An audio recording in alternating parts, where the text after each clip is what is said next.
નમસ્કાર, આપ જોઈ રહ્યા છો કરંટ ટોપિક ને હું છું જય શર્મા। આમ જોવા જઈએ તો આખા વિશ્વની અંદર ડ્રગ્સની બદીએ ભરડો લીધો છે। આપણા દેશની વાત કરીએ તો આખા દેશની અંદર ખૂણે કાંચે ગમે ત્યાં તમને ડ્રગ્સ મળી રહ્યું છે અને સાથે જ ઘણા સવાલો પણ ઊભા કરી રહ્યું છે। કેવી રીતના આવે છે ડ્રગ્સ, કોણ બનાવે છે ડ્રગ્સને? હવે તો જે આંતરરાજ્ય અને સાથે જ ઇન્ટરનેશનલ અલગ અલગ જગ્યાએથી વાયા કાર્ગો, વાયા શિપ કે વાયા કોઈ પણ પ્રકારે આપણા દેશની અંદર ડ્રગ્સ પહોંચી જ રહ્યું છે અને જેટલું ડ્રગ્સ પહોંચી રહ્યું છે તેટલું ડ્રગ્સ હવે કેટલીક ફાર્મા કંપનીઓમાં બની રહ્યું છે, કેટલીક લેબમાં બની રહ્યું છે અને હવે તો કેટલીક સિરીઝો અને કેટલાક રિસર્ચને લઈને લોકો ઘરમાં પણ ડ્રગ્સ બનાવી રહ્યા છે અને આની મોટા પાયે ખેપો થઈ રહી છે। આ બધું જ આપણે સૌ કોઈ જાણીએ છીએ, પરંતુ આજે આ ચર્ચાનો વિષય એની માટે બન્યું છે કારણ કે ગુજરાતના ડીજીપી GS મલિક દ્વારા એક કડક આદેશ આપવામાં આવ્યો છે કે હવે ડ્રગની માત્રા કેટલી છે, શું છે તે નથી જોવાનું, પરંતુ કોઈ પણ ડ્રગ્સ સાથે ઝડપાય છે કે ડ્રગ્સ કન્ઝ્યુમ કરે છે કે ડ્રગ્સનું વેચાણ કરે છે કે ડ્રગ્સનો બંધાણી છે તેની ઉપર કડક કાર્યવાહી કરવામાં આવશે।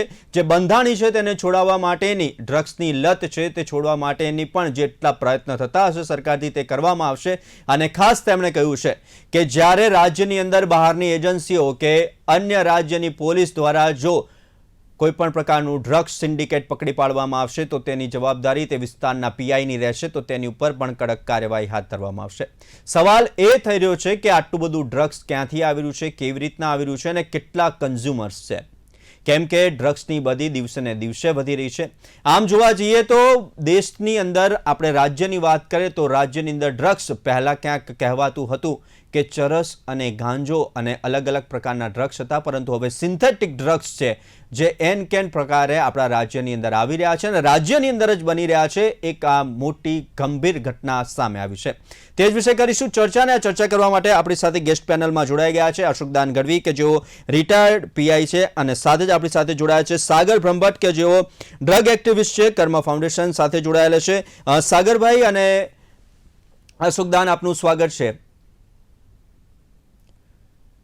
સૌથી પહેલા સાગરભાઈ, ડ્રગ્સ મુક્ત સમાજના માટે અત્યારે ડીજીપી દ્વારા જે આદેશ આપવામાં આવ્યો છે, ઘણા સમયથી આપણે જોઈએ છે કે દરરોજ જોઈએ ને તો આપણા રાજ્યની અંદર ઘણી બધી જગ્યાએથી નશાકારક પદાર્થો ઝડપી પાડવામાં આવે છે, પછી એ કપ સિરપ હોય, દારૂ હોય, ચરસ હોય, ગાંજો હોય, સિન્થેટિક ડ્રગ્સ હોય અને પછી એરપોર્ટ થકી આવતો, બહારના દેશથી આવતો હાઇડ્રોપોનિક ગાંજો હોય।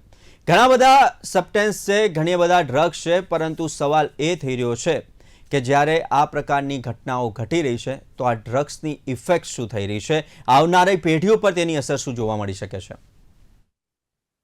જી ચોક્કસ જયભાઈ, અત્યારે જે પ્રમાણે આપણે જોઈ રહ્યા છીએ આજનું જે યુથ છે એ ડેફિનેટલી ડ્રગ્સ તરફ વળ્યું છે અને સિન્થેટિક ડ્રગ્સમાં બી ઘણો, એના કન્ઝપ્શનમાં બી ઘણો મોટો આપણે આગળ આંકડા જોઈએ યુએનઓડીસી તરફથી કે કોઈ બી યુનાઇટેડ નેશન્સના આંકડા જોઈએ કે આપણા ઇન્ડિયાના આંકડા જોઈએ તો સિન્થેટિક ડ્રગનું પ્રમાણ પણ વધી રહ્યું છે। સાથે સાથે ગાંજો જે ખૂબ પ્રમાણમાં હાઇડ્રોપોનિક રીતે બી ઉગાડવામાં આવે છે એનું બી કન્ઝપ્શન વધી રહ્યું છે। આ એક ચિંતાજનક સ્થિતિ છે અને એની પર વર્કઆઉટ કરવું, એની પર પ્રોપર એક્શન્સ લેવા અને એને નેશાનાબૂદ કરવા માટે ઘણા બધા ફેક્ટર્સ કામમાં આવશે, જેમાં એનજીઓ છે કે પછી સરકાર છે કે સરકારની જેટલી એજન્સી છે, એનસીબી છે કે એન્ટી નાર્કોટિક્સ ટાસ્ક ફોર્સ છે અને ગુજરાતના જેટલા બી પોલીસ સ્ટેશન છે, બધાએ સાથે મળીને આની પર કામ કરવું પડશે। અશોકદાન ગઢવી, હાલ ડીજીપીએ આદેશ આપ્યો છે અને જે પ્રમાણે હવે ડ્રગ્સનું દૂષણ વધી ગયું છે રાજ્યની અંદર, આમ જોવા જઈએ તો જે રીતના પાનના ગલ્લા અને લારી ગલ્લાઓ જોવા મળતા હતા તેટલી જ વિસ્તારની અંદર લારી ગલ્લાઓ પણ હવે સામાન્ય રીતે ચરસ, ગાંજો અને ડ્રગ્સ મળી રહ્યા છે। ખૂબ જ દયનીય સ્થિતિ રાજ્યની જોવા મળી રહી છે અને અત્યારે જે પ્રમાણે ડીજીપીએ આદેશ આપ્યો છે, ડ્રગ્સના કેસીસ જે બનતા હતા તેની અંદર હવે દરેક પોલીસ સ્ટેશનને કહેવામાં આવ્યું છે કે ડ્રગ્સ કેટલી માત્રામાં છે, એ ડ્રગ્સ કોણ લાવ્યું હતું, કેવી રીતના લાવ્યું હતું તે નહીં, પરંતુ કેસ કરવો હવે જરૂરિયાત છે અને ફરજિયાત કરી દીધું છે। તેને લઈને શું કહેશો? શું આનાથી આપણે ડ્રગ્સની બદીને અટકાવી શકીશું? બહુ સરસ પ્રશ્ન છે આપનો। આનાથી આ બધી અટકી જશે એવું કહેવું ઉતાવળિયું કહેવાય, અથવા તો મારી દ્રષ્ટિએ એ મુમકિન નથી કે આવા આદેશથી આ બધી અટકી જ જશે। ચોક્કસ એમાં ફેર પડશે. કારણ કે જે રીતે દારૂ જુગાર કોઈ ક્વોલિટી કેસ પકડાતો તો જે તે થાણા ઇન્ચાર્જને સસ્પેન્ડ કરવા સુધીના શિક્ષાત્મક પગલાં લેવામાં આવતા હતા. અત્યાર સુધી ડ્રગ્સમાં એવું નહોતું કે કોઈ પણ પોલીસ સ્ટેશન વિસ્તારમાં પકડાય તો એ સ્થાનિક પોલીસને જવાબદાર ગણવી, એવું અત્યાર સુધી નહોતું. પણ હાલના ડીજીપી સાહેબે જે રીતે પરિપત્ર બહાર પાડ્યો છે, ઓર્ડર કર્યો છે કે જે તે થાણામાં પકડાશે તો જે તે જવાબદારી થાણા ઇન્ચાર્જની રહેશે, એનાથી ચોક્કસ ફરક પડશે.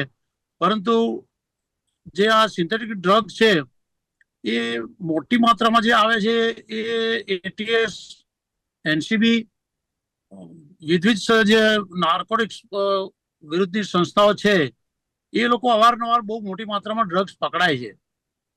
હવે જે નથી પકડાયું એવું ડ્રગ્સ બહુ સહેલાઈથી સિટીમાં આવી જતું હોય છે. કેમ કે એ તમે જુઓ કે દારૂની બોટલ હોય તો કોઈ ખીચામાં નાખીને લઈ જઈ શકશે નહીં, પણ આ જે સિન્થેટિક ડ્રગ છે એ બહુ નાની માત્રામાં એનો જથ્થા બહુ ઓછો હોય છે અને ખિસ્સામાં નાખીને પણ લોકો અવર જવર એની આરામથી કરતા હોય છે. અને આજનું જે યંગ જનરેશન છે એ આ ડ્રગ્સ તરફ ચોક્કસ વળ્યું છે. એક સમય પંજાબ હતો, આજે ગુજરાતમાં એનું ચલણ વધ્યું છે. જાત જાતની રેવ પાર્ટીઓ થાય છે, એ પાર્ટીઓ પણ પોલીસ જ્યારે ત્યારે રેડ પાડીને આ લોકોને પકડતી હોય છે. પરંતુ એ પ્રમાણ વધ્યું છે અને એમાં આપણે ફક્ત પોલીસની જ જવાબદારી ગણીને બેસીશું તો આ દૂષણ વધતું જશે.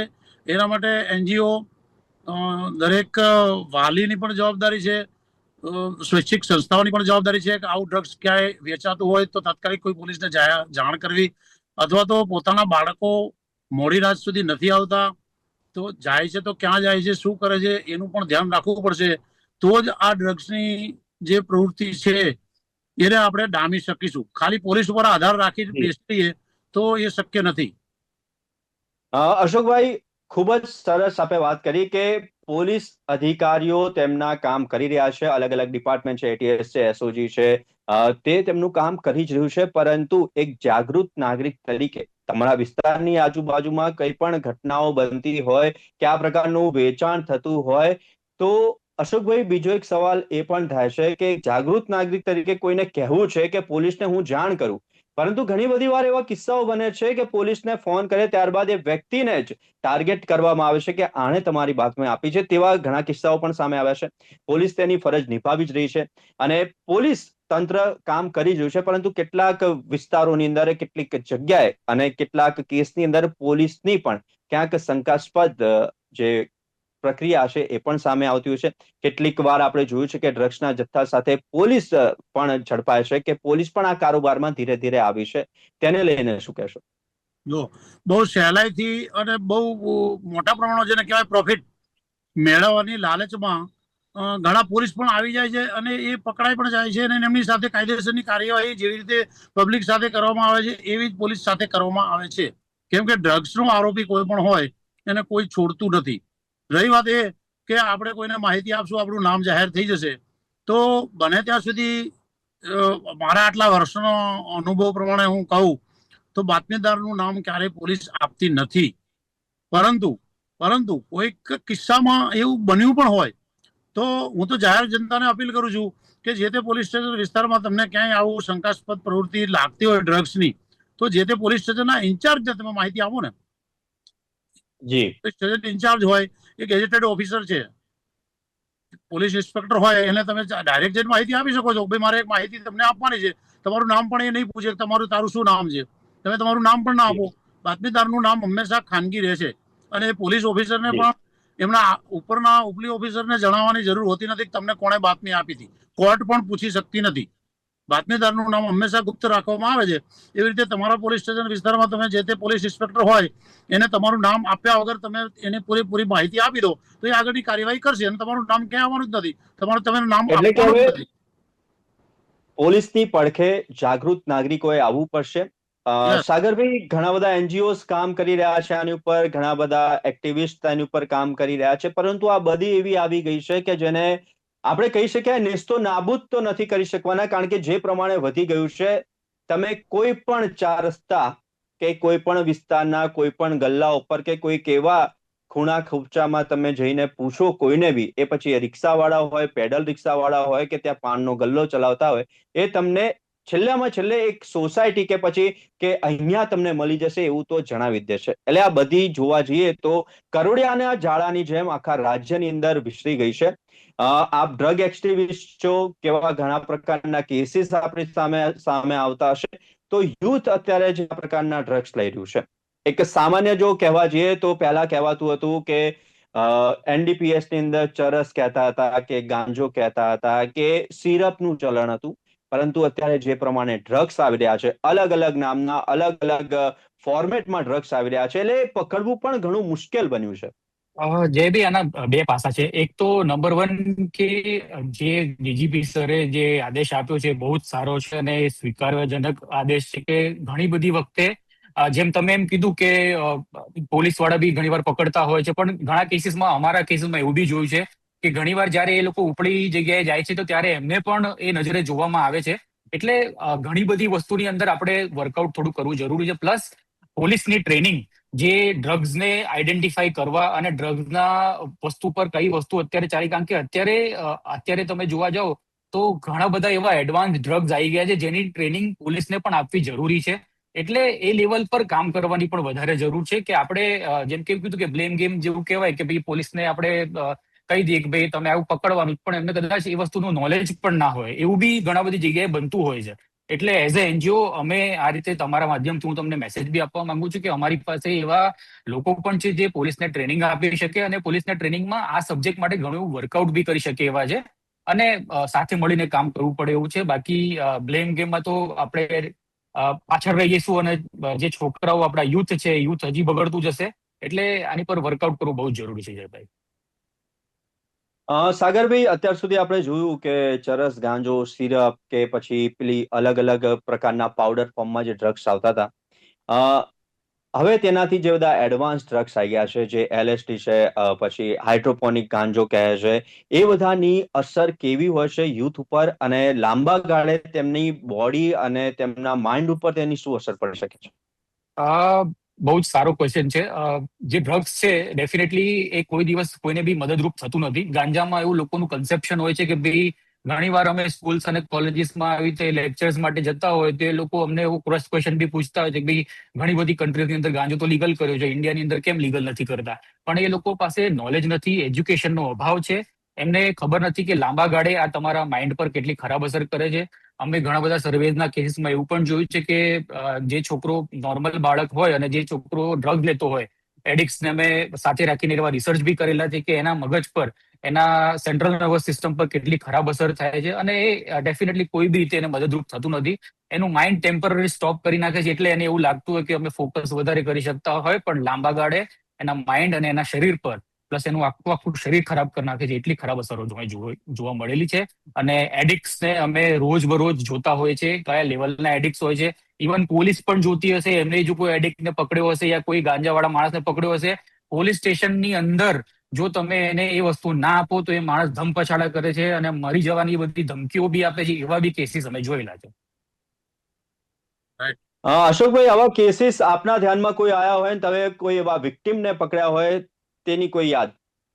મારી જ્યારે ક્રાઇમ બ્રાન્ચમાં ડ્યુટી હતી, પ્લસ કારંજ પોલીસ સ્ટેશનમાં પણ મેં ડ્યુટી બજાવેલી છે, ત્યાં જે રીતે સાગરભાઈએ વાત કરી એવી રીતના જે કોઈ આરોપી પકડાય એમને તમે જો આ પ્રકારનું ડ્રગ્સ ના આપો તો એ માથા પછાડી અને લોકઅપમાં જ પોતાનો પ્રાણ ત્યજી દે એટલે સુધીનું એ કરતા હોય છે.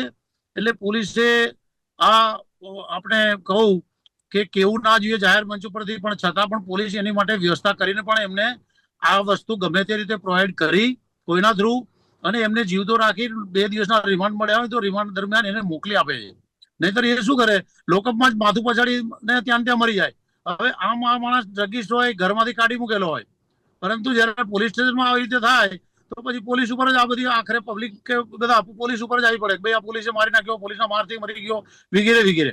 એટલે આવા ડ્રગિસ્ટ હોય છે.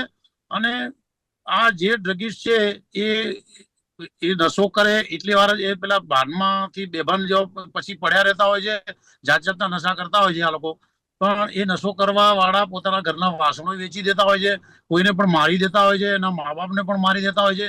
એટલે કોઈ પણ જાતનું ડ્રગ્સ, સાગરભાઈએ કીધું એમ ડ્રગ્સ છે એ સારું નથી નથી નથી, છતાં લોકો આવા જી રખડે ચડે છે અને એની આખી જિંદગી, એની પોતાની તો જિંદગી એ બરબાદ કરી જ નાખે છે, પ્લસ એના જે ફેમિલી મેમ્બર હોય એમની પણ આ જિંદગી બરબાદ કરી નાખે છે. એટલે આપના ટીવીના માધ્યમથી હું તો જાહેર જનતાને એ જ કહેવા માંગુ છું કે આવા કોઈ પણ ડ્રગિસ્ટના રવાડે ચડ્યા હોય તો અડોશ પડોશમાં રહેતા હોય તો એનું પણ આપ સાયકલિંગ કરી અને એમને સમજાવવાનો પ્રયત્ન કરો. બીજી આ એનજીઓ તો ઘણા પ્રયત્ન કરતા જ હોય છે.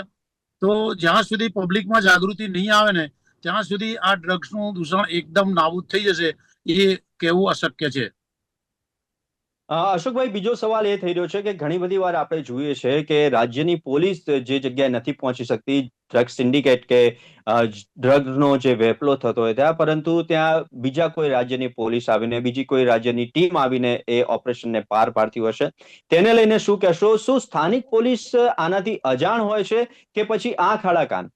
જો કોઈ પણ જગ્યાની સ્થાનિક પોલીસ ડ્રગિસ્ટને ક્યારેય સપોર્ટ કોઈ આપતું નથી. ડ્રગિસ્ટને કોઈ દિવસ કોઈ સપોર્ટ આપતું નથી. દારૂ જુગાર છે એ કદાચ આંખ આડા કાન પોલીસ કરે એ શક્ય છે, પણ ડ્રગિસ્ટને કોઈ દિવસ કોઈ સપોર્ટ કરતું નથી. અને સ્થાનિક પોલીસ નથી પકડતી, બીજા સ્ટેટની પોલીસ પકડે છે. એનો હું તમને તાજો દાખલો આપું કે આપણી એટીએસ અહીંથી મહારાષ્ટ્રમાં જઈને આખી ફેક્ટરી પકડેલી, પણ મહારાષ્ટ્ર પોલીસ એમને સપોર્ટ કરતી હતી એવું કેવું ખોટું છે. કેમ કે આ ડ્રગિસ્ટ, તમે આટલી મોટી જીઆઈડીસી હોય એમાં તમે, અને પોલીસને પણ જ્ઞાન પણ ના હોય. આ જે મેન્ડેક્સની ગોળીઓ છે, જાત જાતની સિરપ છે, એ બધું બનતું હોય, એમાં પોલીસનું કામ પણ નથી. આ તો તમને જયારે સચોટ માહિતી મળે અથવા કોઈ પકડાય એ એમ કે આ જગ્યા બને છે તો પોલીસ રેડ કરી શકે. બાકી પોલીસને એવી ખબર બી ના પડે કે આ જે સિરપ બને છે ઇલીગલ છે કે આ નશાકારક છે. એટલે પોલીસ ક્યારે, મારા માનવા મુજબ પોલીસ ક્યારેય નાર્કોટિક્સ વાળાને સપોર્ટ કરતી હોય એવું ક્યારેય બનતું નથી. જી. સાગરભાઈ, નાર્કોટિક્સના કિસ્સા દિન પ્રતિદિન વધી રહ્યા છે અને જે ડ્રગ્સનું વેચાણ છે તે પણ હવે ખુલ્લેઆમ થઈ રહ્યું છે.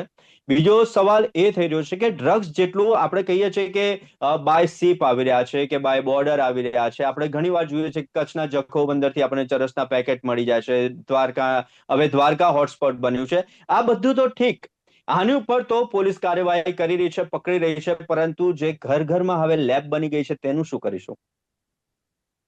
ચોક્કસ એની માટે બહારથી જે માઇગ્રેશન થાય છે આપણા ગુજરાતની અંદર કે અમદાવાદની અંદર, જે બહારથી છોકરાઓ કોઈ ભણવા આવતું હોય કે કોઈ બહારથી એવું માઇગ્રેશન હોય, એમની પાસે એ લોકો એકલા રહેતા હોય છે, એમના મા બાપ સાથે નથી રહેતા હોય. એટલે આવા ચોક્કસ કિસ્સાઓ લાસ્ટ ટાઈમ આપણે જોયું હતું, બોપલની અંદર બી કોઈ આવો કિસ્સો થયો હતો કે જેમાં હાઇડ્રોપોનિક્સ ડ્રગ્સ ઉગાડવામાં આવ્યું હતું.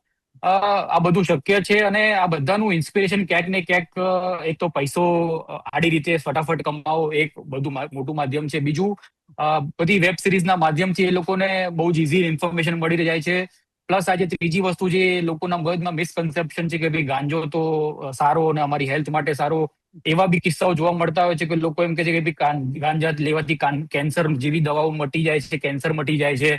એટલે આવા બધા મિસકન્સેપ્શન બહુ છે લોકોમાં અને ઇઝીલી લોકો તરફથી ટ્રેપ થઈ જાય છે. એલાર્મિંગ સિચ્યુએશન છે કે છોકરીઓને બી આની અંદર ઘસેડવામાં આવી રહી છે, પેડલર્સ બનાવવામાં આવી રહી છે અને ઘણા કિસ્સાઓમાં અમે જોયું છે કે સારા ઘરના છોકરીઓને પ્રોસ્ટિટ્યુશન તરફ બી લઈ જવામાં આવી રહ્યા છે. આવા બી કિસ્સાઓ જોવા મળી રહ્યા છે, જે સખત એલાર્મિંગ સિચ્યુએશન છે. એમાં મા બાપે સૌથી મોટો રોલ પ્લે કરવો પડશે. મા બાપે જ એની પર નજર રાખવી પડશે. અને જો જેટલા છોકરાઓ બહારથી અહીંયા ભણવા આવે છે, ચોક્કસપણે અઠવાડિયે 10 દિવસે 15 દિવસે એમના મા બાપે અહીંયા આવીને એમના ઘરમાં શું ચાલી રહ્યું છે બધું જોવું પડે. અને મા બાપે એવી રીતે એમને છૂટા મૂકી દે તો પછી ડેફિનેટલી લોકોને આવા રીતે થાય છે. અને જે પ્રમાણે આજના લોકોના મોજ શોખ છે, તો આડા રસ્તા પર જવાના બહુ જ બધા ચાન્સીસ છે. એટલે એલર્ટ રહેવું, વિજિલન્ટ રહેવું ના જસ્ટ ખાલી પોલીસનું કામ છે, પણ મા બાપનું સૌથી મોટો રોલ છે. જેમાં અનફોર્ચ્યુનેટલી મા બાપ પાસે પણ નોલેજ નથી કે ભાઈ ડ્રગ્સ, એમનો ચૂમકે સરે કીધું કે દારૂ પીધું હોય તો દારૂ તો સ્મેલથી તરત પકડી લે, પણ ગાંજો લીધો હોય તો ખબર ના પડે. હવે ઘણી બધી એવી જેમ કે એમડી ટેબ્લેટ છે કે મેન્ડ્રેક્સ છે કે પછી કોઈ એલએસડી છે, આવું બધું કર્યું હોય કે કોકેન કર્યું હોય તો મા બાપને તરત ખબર ના પડે. પણ એની માટે શું સ્ટેપ્સ લેવા, એમને કેવી રીતે આઈડેન્ટિફાઈ કરવા, એ બધી જ એજ્યુકેશનની મા બાપને બી જરૂર છે. એટલે કે અશોકભાઈ અને સાગરભાઈ જે પ્રમાણે આપણે એક હેલ્ધી ચર્ચા કરી, કારણ કે આ વિષય અને આ બધી છે તે હવે કહેવાય ને કે કેન્સરની જેમ બધી જગ્યાએ પ્રસરી ગઈ છે. એટલે કે એક જાગૃત નાગરિક તરીકે, એક જાગૃત વાલી તરીકે તમારા બાળકો ઉપર ધ્યાન રાખવું પડશે. અને ખાસ કરીને જે આંતરરાજ્યના જે સ્ટુડન્ટ્સ બહારથી આવી રહ્યા છે, જે માઇગ્રેટ કરીને આવી રહ્યા છે, કોઈ કામ માટે આવી રહ્યું છે, કોઈ રોજગાર માટે આવી રહ્યું છે, કારણ કે તેમને અન્ય રાજ્યોની અંદર દારૂ મળી રહેતું હતું અને અહીંયા બાદ તે બધી છે અને તેના ઓપ્શનની અંદર હવે તેઓ ડ્રગ્સ તરફ પણ વળ્યા છે. અને તેમની સાથે સાથે આપણું ગુજરાતનું યુવાધન પણ ડ્રગ્સ તરફ આગળ વધી રહ્યું છે. અશોકભાઈ અને સાગરભાઈ, ખૂબ જ હેલ્ધી ચર્ચા રહીને આપ અમારી સાથે જોડાયા અને આપનો કિંમતી સમય આપ્યો તે બદલ ખૂબ ખૂબ આભાર.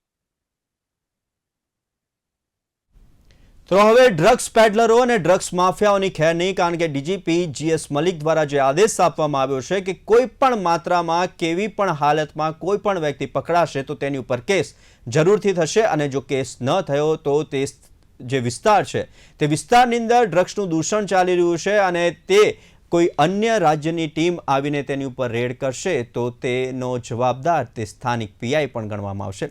ઘણી બધી છે, તો એક જાગૃત નાગરિક તરીકે પોલીસને પણ આપણે પડખે ઊભું રહેવું પડશે. અને સાથે જ આવી જગ્યાએ ક્યાંય પણ આ પ્રકારની ઘટનાઓ બનતી હશે તો તમારે પોલીસ સ્ટેશને સીધા જ PIને જાણ પણ કરવાની રહેશે, કે જેથી આવનારી પેઢી છે તે ડ્રગ્સ મુક્ત પેઢી મળી રહે. તો હાલ કરંટ ટોપિકમાં બસ આટલું જ. આવતીકાલે નવા વિષય સાથે ફરી મળીશું. ત્યાં સુધી મને આપશો રજા. નમસ્કાર.